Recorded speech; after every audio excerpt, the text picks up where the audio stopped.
3 things that lower your blood pressure and your cholesterol at the same time.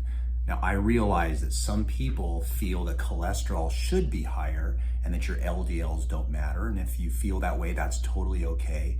But these are 3 things that do lower your blood pressure and happen to lower your cholesterol as well. So you could take this with a grain of salt. Let's just go into number 1, and that is to eat more foods that have high magnesium and high potassium. So potassium-rich foods, magnesium-rich foods. What are they? Pumpkin seeds, almonds, cashews, spinach, dark chocolate, salmon, and bananas. These are all foods that are very rich in potassium, very rich in magnesium. Magnesium and potassium will lower your cholesterol, but they will also help lower your blood pressure all at the same time. If you don't like these foods, or you're concerned about them because you're trying to either lose weight or you are trying to follow a particular diet, such as a carnivore diet or a keto diet, obviously bananas are not going to be in your repertoire. But some people find that certain supplements will help lower their blood pressure. Beets, for example. Beets are not something you would normally eat on a carnivore diet or a keto diet, but beetroot juice can work. If you don't like making your own, you can simply buy some powders and drink it throughout the day. It significantly lowers your blood pressure. I'll put a link down below in the description from Amazon if you want to look at it and see if it could be right for you. The second thing that can lower your blood pressure and your cholesterol at the same time, and I'm just going to make a joke, is stop eating so much. Some people eat from morning till the moment they wake up to the moment they go to bed. They're just constantly putting food in their mouth, and your body is constantly trying to digest food and metabolize food. Very often, if we just limit the amount of food that we eat, whether it's in limiting the amount of calories or just limiting the number of meals that people eat, can lower your blood pressure and lower your cholesterol, because there's simply less opportunities to put those foods in our mouth.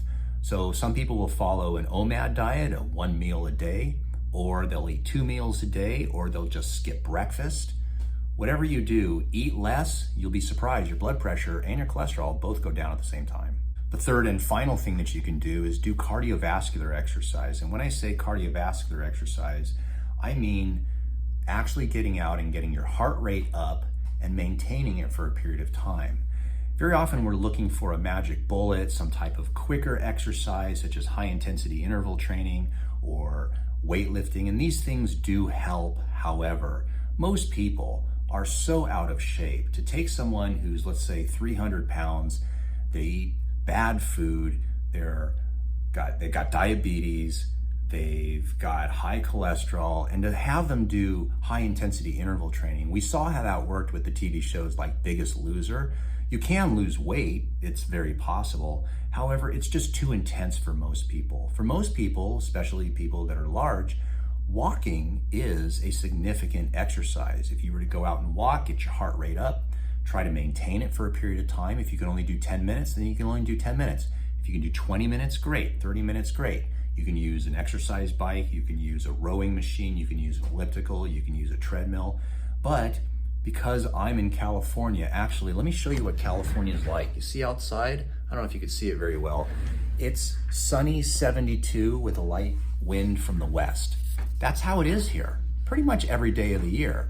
Why would you buy a membership at a gym when you could just go outside? It's a beautiful day. When you do cardiovascular exercise, your body starts to produce a gas inside the arteries that allow the arteries to open up and dilate and become more pliable. The reason this occurs is your body wants to get more blood flow to the heart and the muscles that you're working. So if you were swimming and using your entire body, all the muscles of your body need oxygen and nutrients, thus the blood vessels will open up.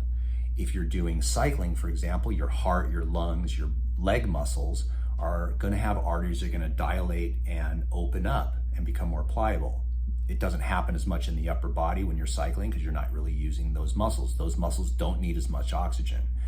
So building up the metabolic activity of a muscle will stimulate your body to produce nitric oxide and dilate those blood vessels. The neat thing about cardiovascular exercise is that when you do this, the results can stay with you for about 24 hours. So just like taking a blood pressure medication that lasts 24 hours and you have to take every day, cardiovascular exercise done every day has much in the way of the same benefit. In addition to that, when you're doing cardiovascular exercise, you are raising your heart rate to a level where your body is going to start to utilize fat as an energy source. Inside our cells of our muscle are called mitochondria. And when you get up to a certain level, your body's going to use fat as an energy source. If you work out too hard, too intensely, then your body has to use carbohydrates or glycogen or glucose as an energy source. So staying below that threshold, and I'll tell you what the threshold is in a minute, but staying below that threshold allows your body to burn fat as an energy source. What's the threshold?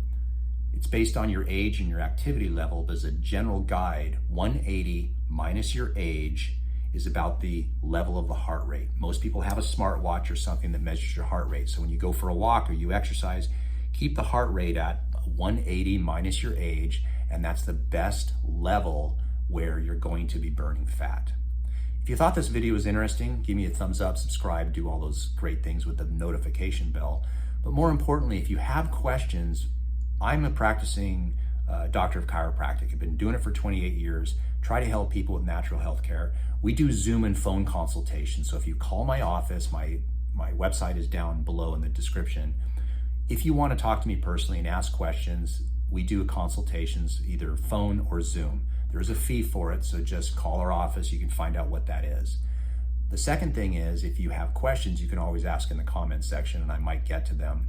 Lastly, we do have a membership now. So below the video, there's a membership thing. There's 3 tiers of membership. That way you can help support my channel, and that would give me motivation to continue to produce these videos. So I appreciate you watching, and I hope this information has helped you a bit.